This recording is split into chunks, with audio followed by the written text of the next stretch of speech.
So, Infra Gardens, we have one downside, which is that we always have a garden. So if it's good weather like today, it's the panel kind of go to become more of a fireside chat. But since I just want to talk to you guys anyway, it's quite a good opportunity. Why don't we start with a very quick round of introductions? First of all, thank you very much, Julian, for the invitation. Very excited to speak in our venue. Also, beautiful day. The garden is indeed very nice, and so is the pale ale brewed by IDOS. Myself, originally from Germany, but background in London, been in the United Kingdom since 2012. Worked in the traditional financial markets, and now I'm one of the co-founders of Midas, an asset tokenization business focused on stablecoins, particularly yield-bearing stablecoins. So T-bills, basis trade, delta neutral strategies that we bring on chain. Thanks for the mic. I'm looking forward actually for the beer afterwards, hopefully well deserved, and to the IDOS guys, really top-notch event yesterday as well, so kudos to this. I'm Dimitrios, short form is Dimi. At Outlier Ventures, heading the investments and the crypto economics team. A couple of us know us. We're pretty active in the early stage investment, and we support founders through various acceleration programs with ecosystems, with venture partners. And now recently we also launched acceleration programs in like regional areas for like supporting the areas to grow. One that we launched now was in Saudi Arabia, in Riyadh. We're going to announce next week a second one, which I'm really looking forward to, and thanks for having me today. Yeah, thanks for the invitation. Great venue, a little loud. My name is Julian. I'm working at Safe, head of institution and fintech. So my goal is to drive as much as integrations into Safe by regulated financial services across the globe to the Safe ecosystem. Before that, I worked 4 years as a lobbyist, so well familiar with Brussels, and 3 years as a banker at Solaris Bank, heading the crypto unit. So I know a thing about regulated finance, so I try to help and ease the way of regulated institutions to work on top of Safe within Web3. Hello everyone, I'm James. I'm founder of Mode. Mode is an L2 built on OP Stack. We have around 50 DeFi focused applications building on chain, around 500 mil TVL, and yeah, we're very much focused on how we can bring DeFi to a wider audience. So we're talking about infra and open finance, right? So specifically not just DeFi. And we have different roles here, I would say. We have you as an investor.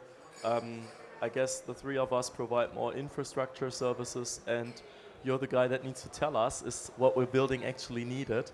But let's start first with the open finance aspect. DeFi versus real-world asset, traditional products like card services. How do you guys think about that at Mode? Are you just focused purely on DeFi, or?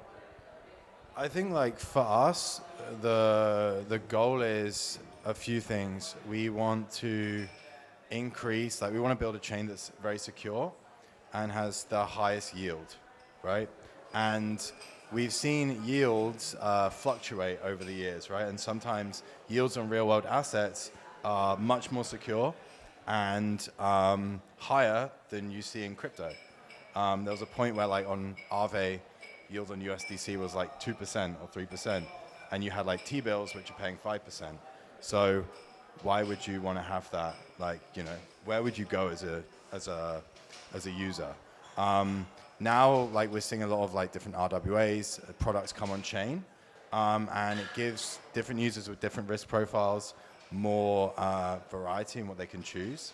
And that's kind of the key. We want to build an ecosystem where there's a range of different products, different risk profiles the users can then choose between. Yeah. That's an interesting aspect because that's usually not how I would look at it. But we've got the yield expert right here, and also on the part of custody, you also have huge volumes. Where I'd be interested, first of all, how are you looking at the yield aspect of things, and then maybe taking a little bit of a look at the risk perspective. We talked about this earlier when we're talking about what is a sustainable yield. how can you compete even from a ecosystem perspective of having the best yield? Yeah, maybe I start with a sort of backdrop. I think real-world assets stored on a decentralized ledger is actually an extremely important function for the decentralized ledger to be useful. If you have no real-world assets, the gas token and the entire ecosystem itself is not very useful. The most important real-world assets that we see today in the market are actually stablecoins. Stablecoins have clear product market fit in DeFi applications, but also in emerging markets. You can pay with them, we can transact with them peer-to-peer, phenomenal, a lot of velocity. Now, James made a very, very good observation and point. In 2022, when interest rates in T-bills were rising, all of a sudden rates went from March 0% to August to just over 5%. And all of a sudden, people had a risk-free rate in a bank account, in T-bills, and a BlackRock money market fund. And DeFi all of a sudden was no longer attractive because 2% on Aave doesn't compensate with anything. So what actually happened with stablecoins? Stablecoins had $160 billion in March 2022, and they declined to 120 billion by the end of 2022. So significant decline, and that exactly coincided with T-bill rates increasing and DeFi rates decreasing. That in itself made a network less attractive. Now, then the RWA chapter started, and Midas is an RWA project. We focus on yield-bearing stablecoins. One of them is backed by T-bills, and what you can do with our product is identical to a traditional stablecoins. You have an ERC20 token similar to USDC, but actually you earn the 5.5% risk-free rate, so you can keep your capital on chain and still transact with it in permissionless fashion in permissionless markets. So that's sort of how the narrative started, but it's very important to remember that stablecoins already were the first real-world assets actually used on chain at very large scales, and obviously we're working very hard and continuing the journey. Julian, I'm very curious. You guys have a ton of kind of the on-chain value stored. 100 billion in Safe.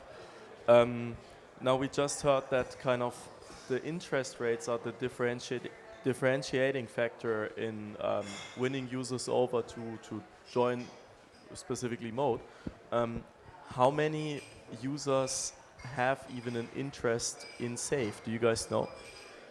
Yeah, so it's a good question, and I can only answer that partially because we don't know our users. It's to one degree because we don't KYC them, to another degree because we do not really want to know too much for regulatory reasons and so forth. But what we can observe is, so first of all, we are absolutely agnostic to the networks in the EVM, right? So we just talked that Safe is deployed on Mode. Sometimes we run the infrastructure, sometimes it's servicing parties, but you will find also the Safe smart account on Mode. We see many people using DeFi. We actually see Safe as, on the one hand, a safe space to just secure and dump your assets. On the other side, it is actually, like, this is not really a use case custody. Usually you have assets because you want to do something with that. So Safe is about accessibility. Hence, the RWA yield or DeFi yield is of utmost importance. And yet we see thousands, actually we have 7 billion in TVL for stablecoins only. And those stablecoins are actually sitting mostly idle. So neither are they in Aave, nor are they in kind of an Athena and yielding somehow. No, they are sitting there idle. And that's hinting at another observation that we make is we have often no clue how Safe is used, or other words, we are just about to learn it through data and June, because we only on a later stage find out that WorldCoin is deploying on us, and now we have 7.5 million non-Sybil attacked users in Safe. Another example, completely different, is that some exchanges like Bitfinex have their treasury sitting with us. So if this is now real, so either treasury or some custodians like Liminal are having the third-party custody with us. So imagine you have funds with Coinbase. You would not expect to have your funds working for Coinbase. So your USDC will sit as USDC in Coinbase. Your DAI will sit as DAI idle in Coinbase. So if someone is using Safe in that way, of course they will not yield. They will just sit there idle. So therefore, the question is threefold. Yes, there's DeFi it's used. Yes, there's RWA there's used, and yes, there's also idle funds. They are not used at all because they cannot, because they are custodied funds. Interesting.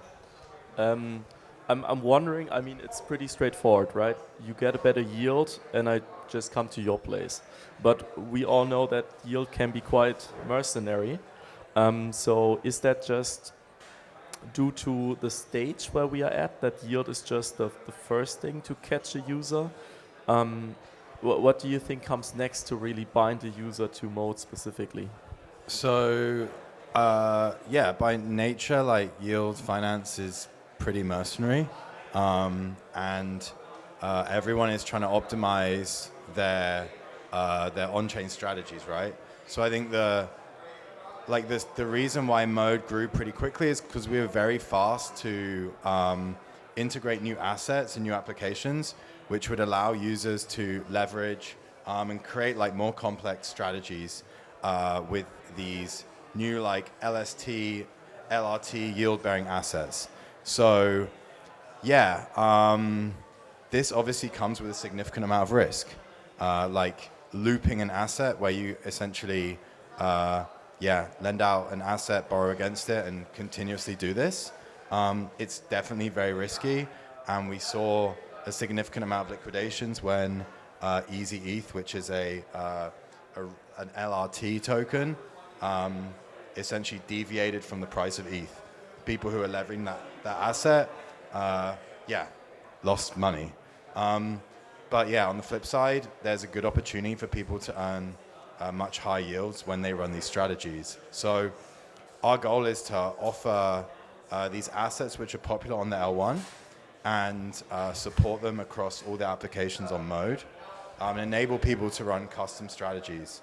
So yeah, there's a lot of interesting stuff you can do, but that also comes with some risk. So yeah, the high yields are there, but our user base is, I'd say, more advanced, so they usually understand how to manage their risk. Yeah. We're going for the degens. Yeah. Dimi, you are supposed to spot and invest into the early stage companies that James will need on his platform. What are these? Yeah, good question. I mean, a lot of the L2s and the ecosystems, to some degree, they compete for the same user base and the liquidity. At the same time, I think overall, the next evolutionary step is just bring more user base on chain rather than just, like having this fragmentation and just, have the liquidity flow between all these ecosystems.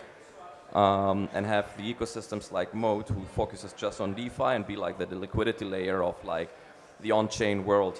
So our key focus is basically, we believe a lot of the infrastructure is currently being built or already ready to use. Like you guys are building the picks and shovels of like the next open finance space. Safe is here, it's usable, we have Gnosis Pay. So our big key focus is basically to onboard and invest into the next founders and projects that will, provide financial inclusion to new regions, that will onboard the new user base, that focus on new asset classes, to onboard, that provide new opportunities, and not just to tap into the current liquidity on chain, but actually to bring new liquidity on chain, to get, like all the space more safe, more transparent, that more standards are being developed that are also enforceable by law so that the institutions can come. So, and one of the key trends that we observe is like, whilst the last years we have been seeing a lot of like the real nerdy builder base, building like really interesting tech stack, we're seeing a lot of like a fresh wave of talent, of industry veterans of the like traditional financial space, I guess you guys are part of it, who know what they're doing and not just building some cool tech, but they are able, with their 15 and 20 years of experience, to solve the real problems that need to be solved and then basically onboard the new user base and liquidity. Yeah, good hint for builders out there. If you're working in that space and you want to unlock some new areas and unlock some new liquidity, that's the place to go. Maybe touching base on what you referred to last, James is really catering to the degens of that world. You guys were in finance before, and you're now in the crypto space. Why is that? I think blockchains have the opportunity to store a lot of value. And now when you look at where you store a lot of value in the traditional financial rails, actually it's financial transactions, equity markets, fixed income markets, or payment markets. So I think the technology actually has the opportunity to disrupt a very large industry and ultimately make it a lot more efficient. For example, when you sell a stock today, the actual settlement process takes around 2 to 3 days and charges you quite significant fees. The fees go to a custodian. The custodian has a brokerage account. The bank has a brokerage account, and ultimately there's a clearinghouse. It's actually 5 different middlemen that have a ledger on a ledger on a ledger. And all of these take fees and fees and fees and delay the entire process. Makes a lot more sense to have a decentralized ledger that centrally stores all the data, and effectively we all operate on that and have different use cases for the different ledger technologies. So ultimately I feel there's a real potential to use this technology to settle financial transaction or payment transactions and make the entire infrastructure a lot more efficient. You've been at one of Europe's biggest banking as a service provider. I think they're also talking about open finance, or used to at least. How's it different? Why did you move over? Yeah, so the fee aspect and the intermediation that Dennis discussed is definitely one thing. It can just be more efficient. What I think is the biggest difference in like how it feels to work in Web3 versus in a bank is this thing called permissionless innovation. Or on the other side, anyone familiar with what an NPP is, a new product process? Raise your hand. New product process, of course, you know it. Okay, that's the process basically, where if you want to have a new product or maybe even only a new feature and develop that in a highly regulated environment like a bank, which is among the highest regulated entities out there, you need to sync already at the early ideation stage with BaFin, or the German regulator, in my case, FCA in the UK. And at latest, in the meantime, you speak with like 7 different internal compliance functions. All of them have a veto right. No one of them has an upside innovation. All of them have a downside if something goes south. So they are always inclined to raise the red flag, and that's so unbelievably boring and frustrating, because after, say, running through this process of 18 months, say, we're optimistic 12 months, but that would be very, very quick. You are likely not reach the 12 months because there's some red flag went up. And if you reach it, you will have kind of a product that's looking completely different to what you wanted to build. It's completely different from what the market wants to do. And now, if we look into what we are doing at Safe, or probably what we all for doing, you're an investor, you're lucky and just invest into whatever works. No, just kidding. And then it's so much different. You have an idea, you can write that down in the contract. We have so many iterations on our front end because you can use Safe as a core, Safe core on the infrastructure and build any use case on top of it, or you use us on the UI level, right, on Safe.wallet. If you see that, we have probably on a weekly basis change something, better the UX, make it more clear, which leads to better security and stuff like that. It's unbelievable to do that in banking. So if you ask me why I moved over, it's because of innovation, because you can actually ship stuff, and that's just for me from an employer perspective. Now think about like how it must be for users. No wonder it's the only innovation that we have in banking. I'm talking here fintech, is that the things that we did before in the 80s and 90s in the brick and mortar banking, we're now doing on a mobile front end. But actually the product did not change. And that's entirely different in DeFi, or what we call OpenFi, where you connect both worlds, right? Where you have an account, and in this account, this is a self-custody account sitting on the blockchain, and you can integrate those DeFi services as well as the TradFi services. So you do not have to lose the services that you like from your bank, but you cannot be unbanked from your account because the account is stripped away from this bank. And I think this is the solution, and the synergy, this is really synergetic between DeFi and TradFi, this new OpenFi paradigm. Before I ask you a question, I want you guys to also have the chance to ask a question. So if you already want to think about one, feel free. Before we jump into that, to touch base here, you already told us what you're looking for in terms of like general investment targets. But if we're looking at infra versus app chain innovation or projects, where do you think a lot is still needed, and where would you invest? Well, good question. I mean, there was this, for long years, this Fed protocol thesis. And now the latest things that I'm seeing is actually if you own the user base, this is where you will make you will lock in and you will make the biggest revenues, and like everything else on the underlying infrastructure will be commoditized. So back to MetaMask. Yeah, we still look into both. But what I don't want to see is somebody coming and build like just a lending protocol on Mode, and then the next one building another lending protocol on another infrastructure. There's no innovation. I think, like smart contracts, these protocols are open source. Yes, there are some varieties between like the Maverick protocol and Uniswap and like how like capital efficient those DEXs function, but we don't need 20 DEXs. Do we still need infrastructure? Like, is there critical pieces missing? Or have we overinvested in the infrastructure space for OpenFi? No, we still, you're part of Outliers since half a year now with the identity stack.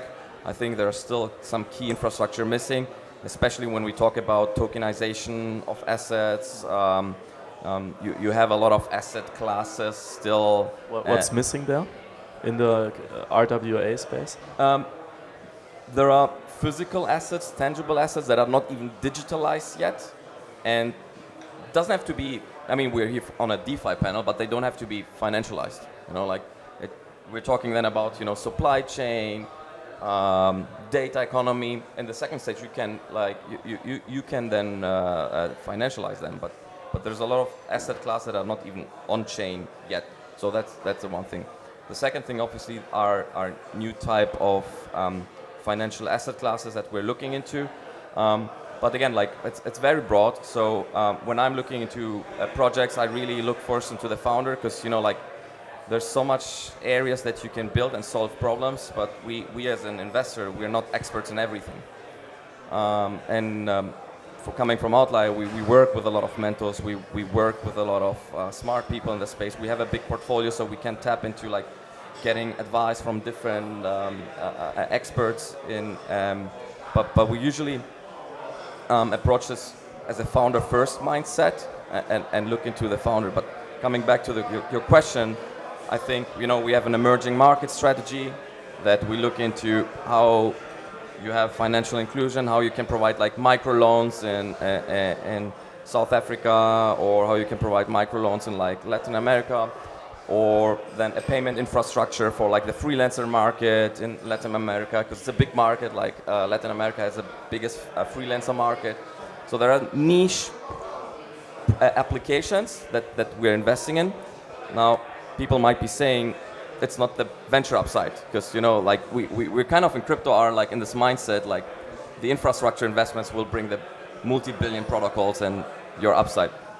We're taking a bit of another direction. Not that we're not investing in infrastructure, still investing, but if you see the last 7 RWA investments that we did in the last quarter, the majority are on an application layer.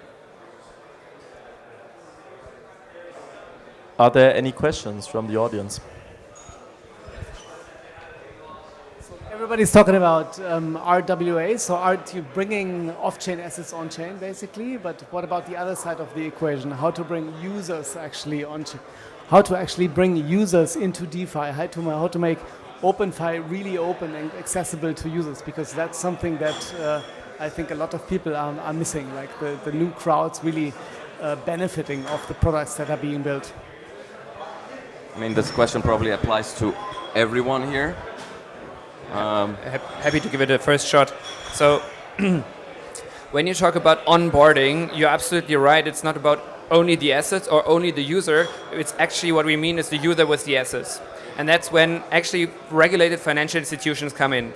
Because you do not onboard with your $50 note, you rather onboard with your amount on PayPal, on your kind of French cooperative bank, or your kind of Barclay card. So we need to have those ways in. And here's the question how we do it. So here underneath CC, we as a wallet are constantly pitched by all these kind of 10 different, very expensive on-ramping providers, right?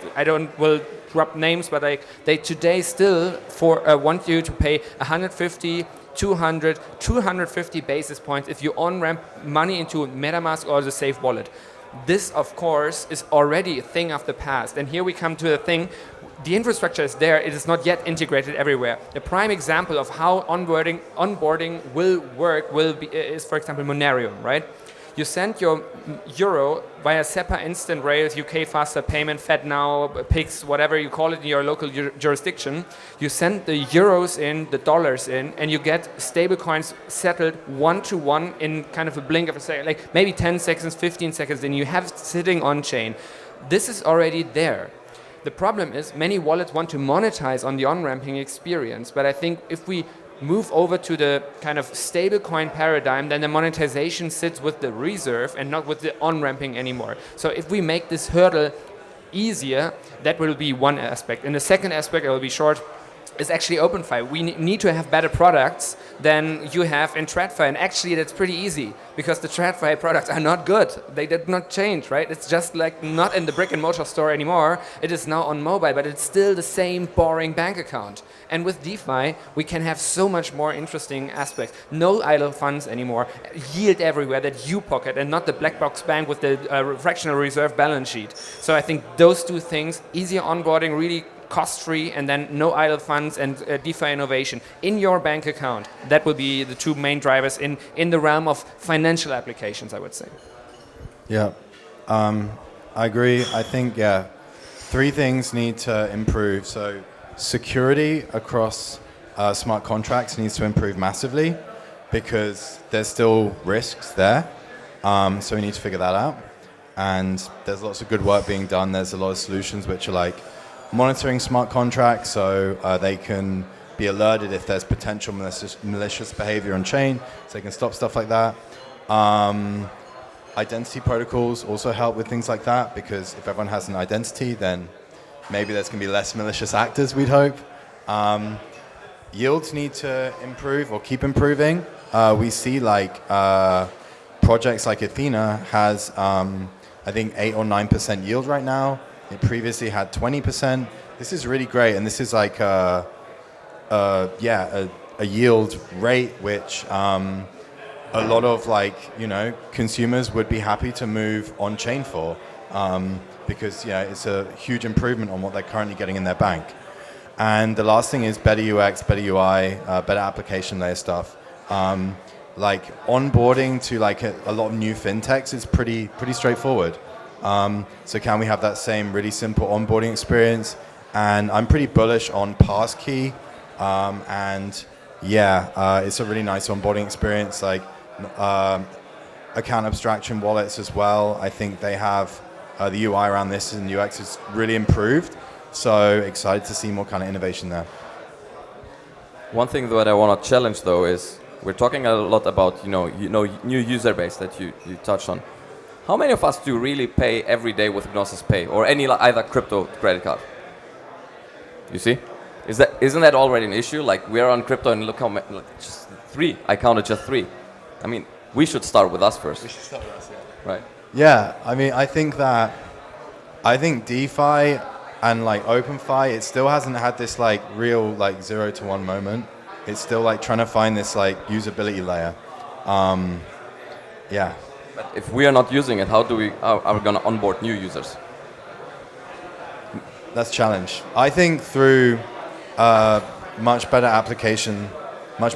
I think wallet onboarding has been the biggest issue so far. It's not matured, right? The pieces are there, the infrastructure is there, but Gnosis Pay today is only, it's kind of a weak version of N26. They know it and they're working on that. But wait for meters being implemented, wait for Mofo being implemented, and then we'll get more of us into it, and on a later stage, more of the non-crypto people. But currently, it's just really a very, very narrow focused product and already serving a use case for me. I ordered my card yesterday. You got it?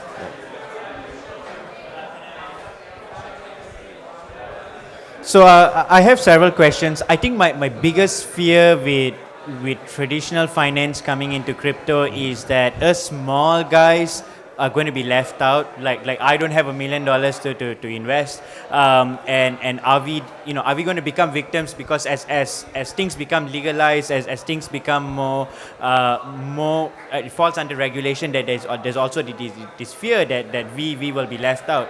One example is that the average trader today, average person on the street today cannot actually go out and buy a bond. It's like that market is completely out of reach to you. There are parables that you have in crypto today, but it is not. But it is of course not a real bond. But there is a parable and it's accessible to anyone. So my first question is, how do you prevent this thing where more and more people get pushed out because the regulatory system sort of ends up favoring the larger players? That's the first thing. The second thing is I've actually tried Gnosis Pay. After I got the card, I sort of lost interest in it. But actually getting money into it itself is such a horrible experience that definitely needs to change. It is, even for someone who's crypto native like me, I feel like if you're going to sell this as something that's as close to a bank, it needs to be better. The question then is that why is it still so bad? Like you have to change, you have to get on Gnosis change, you have to change to Monerium, you have to fund the wallet a little bit, and easier then ways in. it. Yeah. There were easier ways in, but I would. Yeah. Can So I take those the are my second two question? I questions. think the first one was perfectly for you. There are easier ways in, but you're right, and the team of Gnosis Pay who are around here as well are absolutely clear about that. This is just I don't want to call it MVP. It's more than that. It's working. It's like fully regulated institution integrated there. But like they are working on that, and I promise you, it's going to be better, way better next ETC. Very much looking forward to that. On the investing side, so I have a background in finance. Oh, such a loaded question, to be honest. So complicated. Luckily, a lot of people are able to trade meme coins, tokens like Notcoin that have, or Pepe, and everyone can trade them, and they have absolutely no economic value, and you can YOLO them up and YOLO them down. And surprisingly, it's much harder to tokenize a T-bill that's practically risk-free and put it on Uniswap because of a lot of regulatory considerations around it. That is because of good intentions from the regulator. I would say the many regulators are set up not to hurt consumers but to protect consumers, but they always, in practice, how it's implemented is actually rather complicated, and I wouldn't highlight anyone in particular other than the SEC. But I think that the question is really quite complicated. I think in general, when you operate in crypto market, you don't have that many people. That you maybe have 5 million people that use blockchain, Ethereum mainnet, and the L2s on a monthly active basis. So you actually have a fairly small market that generally is a hard UX UI. So people regard themselves as experts and look after the assets in self-custody, which is definitely a bar my grandmother, my mom wouldn't meet.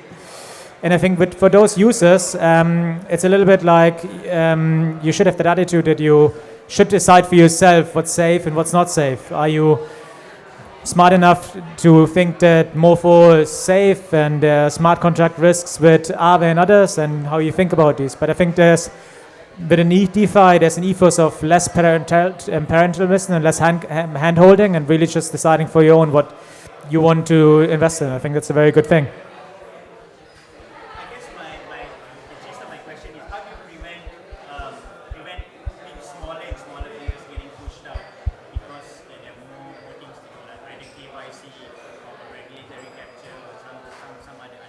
But I mean, I'll ask the question: pushed out because of regulation, or pushed out because too small funds to deploy? I think mostly because of regulations, and because the regulations then end up being too expensive for even like DeFi players to then worry about dealing with them. If I remember, for example, one thing is. If I remember correctly, I think Maple Finance, for example, when they started, they were saying, okay, we only focus on institutional because that's a lucrative market, which is great. But the question then is, how do we cater to smaller people who are still keen to participate in the economy, and who should be encouraged to participate directly in the economy, because that's what we are trying to do, like get access to directly to that finance and those capabilities. I mean, Mode airdropped like, I don't know, $20 million of tokens or something, $30 million of tokens, and we only restricted like UK and US, so they didn't get like the richer countries. I think it actually sometimes excluded more because there's much more regulatory pressure in those regions. Whereas we see like with stable coins, like USDT is used most in developing regions. And so I would say that, yeah, it's actually like a lot of products are actually available globally. And the US is like the most restricted region right now, for DeFi at least. To be honest, I don't think this will be happening. Maybe in the first stage because things are still capital inefficient to tokenize a fund or whatsoever due to ultra regulation, being cautious. I think these things will improve over the next couple of years.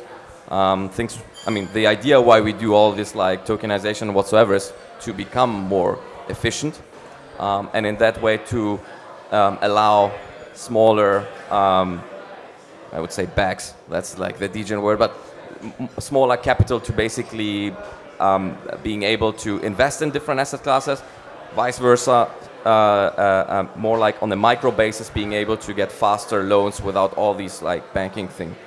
And I like your presentation from yesterday, where you showed basically how a bank works with like those embedded accounts and all the services that you can get through a bank is just through the one bank, and you can't tap into the other services. Whereas tomorrow with those safe wallets, you will have the hyper optimized efficient service provider on very specific areas that will allow basically not to get pushed out, in my opinion. I want to pick up on it and start wrapping up the panel. So last question for you guys, except for Dimi. He gets the special question in the end. How do your products look like in 5 years when you're taking an OpenFi approach? Where are you at? We'll have millions of users using our assets happily and never use banks again. But where? Where are they using it? Like in exchanges, on safe? I just want to see that reality a little bit. I think very important application is DeFi money markets. One of the biggest applications still today, $20 billion in Aave, a similar amount or low amount in Morpho. And you can use your tokenized T-bills, your tokenized assets, and borrow against them, and effectively have very efficient repo transactions. So you deploy your capital, you earn money, and you draw funds from it as you want. And you can do all of this with the safety from Agnosis Safe. So we are taking a ecosystem approach. So I'd love to see our product everywhere and nowhere. Everywhere because it's integrated everywhere, and always white label because the innovators should own the use case and the user. And there are people even in the Ethereum core ecosystem who say that Save one day should be enshrined in the protocol. I'm not sure whether we should be that kind of confident about what we are doing, but ultimately if you see how we are integrated from WorldCoin, about a fully regulated custodian using Agnosis Pay, actually every user on Polymarket has a safe. So if you tomorrow want to bet on the fact if Taylor Swift going to be pregnant even in 2024, or if we're married or endorsed or something like that, or any other bullshit, you will be automatically a safe user without knowing that. And so my answer is everywhere, nowhere. I think that in 5 years' time, I think we'll still have like mobile interfaces. Will be one of the key ways people interact with things. I think everyone will have like mobile wallets and probably interact with DeFi, OpenFi through on-chain agents or on-chain strategists. So you will just deposit like $100 into like an agent strategy, and it will go across mode and like optimize your strategies. And it will maybe go across other chains too, and we'll have like some chain abstraction, and I think assets and protocols will be the key kind of things. Dimi, you're investing into the future today, so you can tell us how the future is going to look like. What do you think OpenFi, 3 to 5 years time, where are we at? hopefully we'll distinguish Web 2 and Web 3, first of all. I never imagined in 2010 when I was using my mobile phone or my laptop whatsoever that I will be that this is called Web 2. So it was just the internet, my software. I hope that, like, there's not gonna be any more that distinguish, and like everything will be just the underlying infrastructure, the backend. We'll not be speaking anymore about tokens. Like when I send you a picture, you're not gonna look into what format I'm sending you. Is it a JPEG or is it like a PNG? You don't care. You get the picture. So hopefully we'll be talking just about assets, a game asset, like or a financial asset or whatsoever.